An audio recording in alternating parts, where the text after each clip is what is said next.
कइले रहनी प्यार तोहसे दिहालू धोखा आज हो।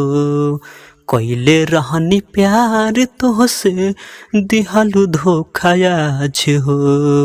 जी नहीं पाई बजान कहिला बात सच हो।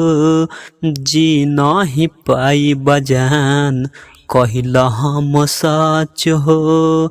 तुहारो ख्याल में डूबल रही दिन रात हो। तुहारो ख्याल में डूबल रही दिन रात हो। जी नहीं पाई बजान कहिला बात सच हो। जी नहीं पाई बजान कहिला हम सच हो। नहीं लिखल बाड़े है प्यार हमारो नसीब में। सोची सोची पिया तानी बियर हमहू खीस में हो। नहीं लिखल बाड़े है प्यार हमारो नसीब में। सोची सोची पिया तानी बियर हमहू खीस में।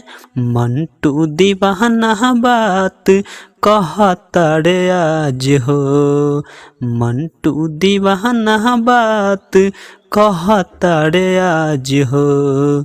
जी नहीं पाई बजान कहिला बात सच हो। जी नहीं पाई बजान कहिला हम सच हो। कहिले रहनी प्यार तोहसे दिहालू धोखा आज हो।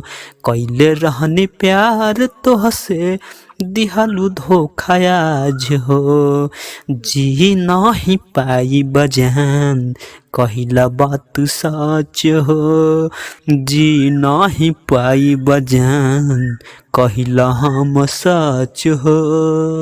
दोस्तों अगर आप लोग को यह वीडियो पसंद आया होगा तो like comment share and subscribe follow करें। धन्यवाद।